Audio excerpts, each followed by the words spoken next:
Então vamos lá, pessoal. Hoje eu trouxe para vocês alguns temas prováveis que podem cair na redação do Enem. Na verdade, eu vou dividir nossa aula em 3 blocos. Na primeira parte, eu vou falar sobre temas prováveis e que a gente não discutiu no decorrer dos anos, né? No decorrer do ano todo, que a gente não discutiu, porque a gente sabe que durante o ano todo a gente falou sobre diversos temas. No segundo bloco, eu vou falar sobre temas ligados a projetos de leis. E no terceiro bloco, eu vou falar dos temas todos que nós discutimos durante todo o ano, quais que são mais propensos a cair. Então, vamos lá? Então, nessa primeira parte aí, eu vou falar sobre temas inéditos, que pode cair, que a gente não discutiu. O primeiro aqui é ensino à distância. Na verdade, inédito mais ou menos esse tema, né? A gente chegou a discutir, naquela época que a gente estava com aula online, né? Mais ou menos em maio, junho, que as aulas ainda estavam acontecendo de forma online, e a gente discutiu sobre educação à distância. Só que os temas ligados à educação esse ano está bastante badalado. Quando eu falo em educação à distância, eu trouxe alguns argumentos aqui que vocês podem usar. Por exemplo, relacionado à tese, o ensino à distância ele é mais conveniente, porque o aluno pode estudar de qualquer lugar, sendo então mais flexível. O horário também é mais flexível porque a pessoa pode escolher o melhor horário, a pessoa consegue conciliar trabalho com estudo. Essas seriam as vantagens, né, do ensino à distância, que poderiam ser as suas teses, caso vocês sejam a favor do ensino à distância. Agora, pontos negativos, caso vocês sejam contras. Não existe um contato direto com o professor, então o ensino ele é mais frio. Então, muitos estudantes acabam desistindo de estudar por não entender e por essa falta de interação. Exige muito mais comprometimento do aluno e muito mais disciplina, e a maioria dos alunos não tem autonomia para estudar sozinho. E eu acho também que tem feito muita falta, né, no estudo online, é a falta de interação social, tanto dos professores com os alunos, como dos colegas, porque a escola é um ambiente de socialização, onde você encontra com seus colegas, que você bate um papo, que você acaba espairecendo um pouco a cabeça, é um ambiente saudável. Agora, a partir do momento que você só fica em casa, você vai ficar mais depressivo. A gente sente mais falta dessa interação. Vamos ver mais como repertório sociocultural ligado ao ensino à distância. A gente pode falar que o EAD surgiu em 1890, mais ou menos, nos Estados Unidos e da Alemanha, onde o ensino era ensinado à distância, mas não era online, né? Porque não tinha internet. O estudo era feito através de correspondências nessa época. No Brasil chegou a ter esse ensino à distância por correspondência também, por volta de 1960, mais ou menos. E depois o ensino do Brasil começou a ser por rádio, mais ou menos nessa época também era transmitido via rádio. Então fica interessante colocar essas informações.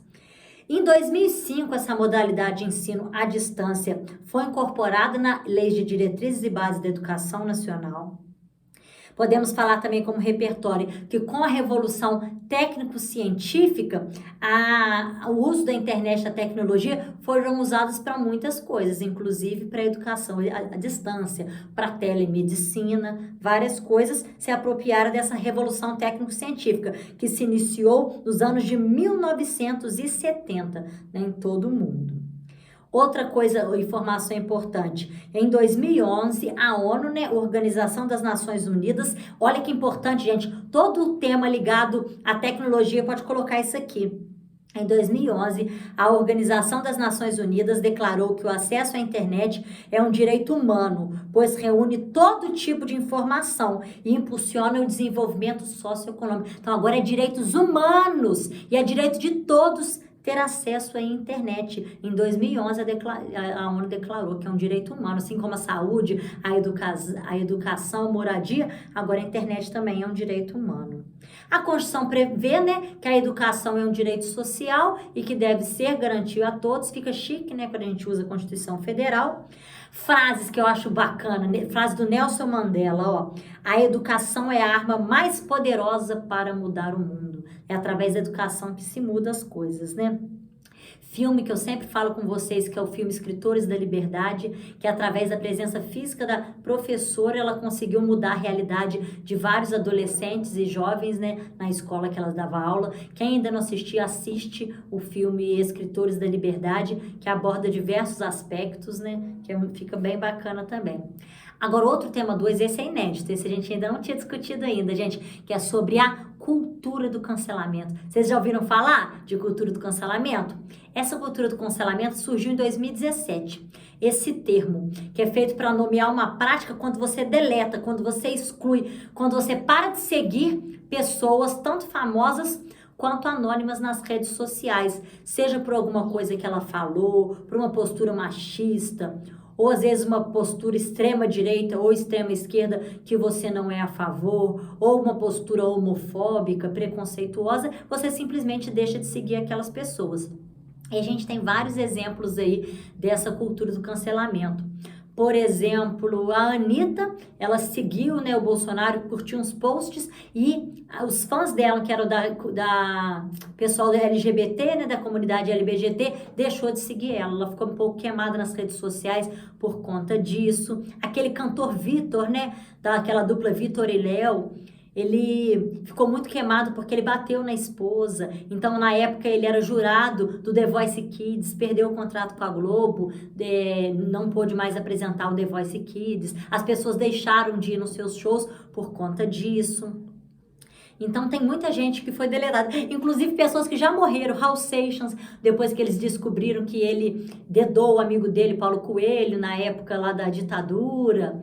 Até a Princesa Isabel, gente, até a Princesa Isabel sofreu aí com a política do cancelamento, porque eles acreditam que a abolição da escravatura teria que ter um negro como representante da abolição, e não a Princesa Isabel. Então, até pessoas da história sofreram aí o cancelamento. Pra vocês terem noção, a atriz Alessandra Negrini se vestiu de índia num carnaval e muita gente deixou de seguir porque fala que ela está apropriando da cultura alheia, que não poderia fazer isso. Então, tem muitas vezes que por motivos assim que a gente às vezes não concorda, mas que outras pessoas acham super importantes, deixam de seguir, deletam. Então, quem às vezes é extrema direita, tem um amigo que é muito esquerda, para de seguir nas redes sociais, cancela aquela pessoa, porque eu acho que depois dessas eleições o Brasil ficou com bastante polarizado entre direita e esquerda. Isso ocasionou diversas brigas e diversos cancelamentos, né?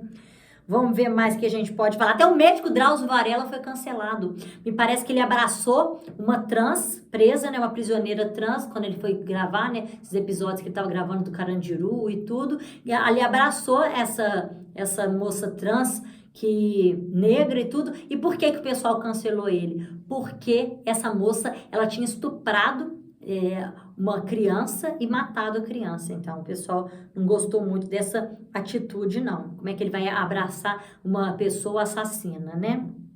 E até mesmo na Bíblia já havia a cultura do cancelamento. Mulheres que eram adúlteras na época era cancelada pela sociedade, era mal vista, já não podia mais frequentar a igreja e tudo mais, né? Agora teve um episódio da Bíblia que Jesus Cristo falou, eles iam apedrejar uma moça adulta e Jesus Cristo falou: atire a primeira pedra quem não tem nenhum pecado. Aí ninguém atirou, porque acaba que todo mundo tem pecado e fica julgando a conduta alheia, faz esse julgamento moral com as pessoas. Então, desde a época da Bíblia, já se tinha essa cultura do cancelamento com pessoas que tinham atitudes que a sociedade não concordava. O filme O Vento Levou também foi cancelado por ter conotação racista. Então, se o tema for esse aí sobre cultura do cancelamento, tem muita coisa pra gente citar. Agora, umas frases que eu achei bacana aqui, ó. O preconceito é opinião sem conhecimento. Uma frase de Voltaire, frase forte, né? O preconceito é opinião sem conhecimento. Eu sempre cito com vocês uma obra também que chama Modernidade Líquida, que é do Zygmunt Bauman. Procura saber mais a fundo, gente. Olha na internet um resumo, né, sobre essa obra que é bem interessante, que ele fala que a gente vive numa sociedade líquida, uma sociedade superficial, que as relações são superficiais e que tudo se acaba de maneira muito rápida. Qualquer motivo você para de conversar com alguém, você separa do seu namorado, você divorcia e quer o fim do casamento. As pessoas estão intolerantes e muito individualistas. Isso tem a ver com cancelamento. A pessoa não tolera a outra, prefere cancelar a ter que conversar. Então essa postura tem muito a ver com essa obra aí, Modernidade Líquida. Agora, outra frase aqui, ó. O que foi criado para ser instrumento de democracia não deve ser convertido em mecanismo de opressão. Então, uma frase bacana aí também sobre a cultura do cancelamento. Outro tema que a gente não falou em aula claramente, que pode cair, às vezes é meio até batido, meio clichê, mas que pode cair, combate às fake news. Que a gente vê que desde a época da eleição, tanto no Brasil quanto nos Estados Unidos, muitas fake news. Agora, na época da pandemia do coronavírus, a gente nunca sabe qual notícia que é verdadeira e qual que é falsa sobre o vírus, sobre vacina. Então, tem muita notícia errada. A gente tem que sempre checar as informações, né? Antes de... como é que fala? Compartilhar, né, esse tipo de conhecimento. Outro tema, dificuldade da universalização do saneamento básico, que é um tema que está meio paralelo, mas que pode cair. Vamos falar alguns dados sobre esse tema? Por exemplo, 47% da população não tem esgotamento sanitário, gente. 47%, quase metade da população. A gente vê agora o coronavírus. A pessoa não precisa de água e sabão, ela não tem saneamento básico. Como é que faz, né, com essa realidade? Muito complicado, né?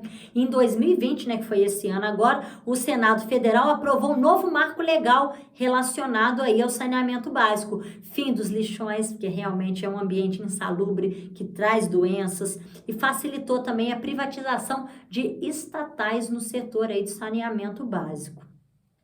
Então, esse é um tema que pode cair, universalização do saneamento básico. Então, procurem aí mais repertório, tá, gente?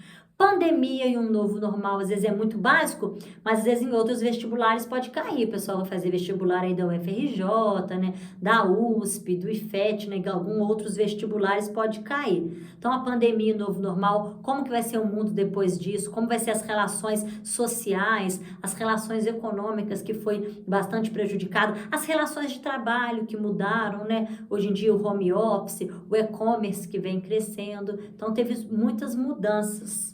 E a necessidade também de se valorizar o professor, então é um tema bem amplo. Um tema que pode cair, que a gente não falou, sobre violência no esporte, coisas relacionadas ao esporte. O esporte nunca foi tema, então pode surpreender todo mundo e cair alguma coisa relacionada ao esporte, as rixas de torcida, violência nos estádios, falar se o MMA é um esporte, é uma luta, se é um incentivo à violência, né? Aquela luta, o MMA. Então tem algumas temáticas ligadas ao esporte que pode cair.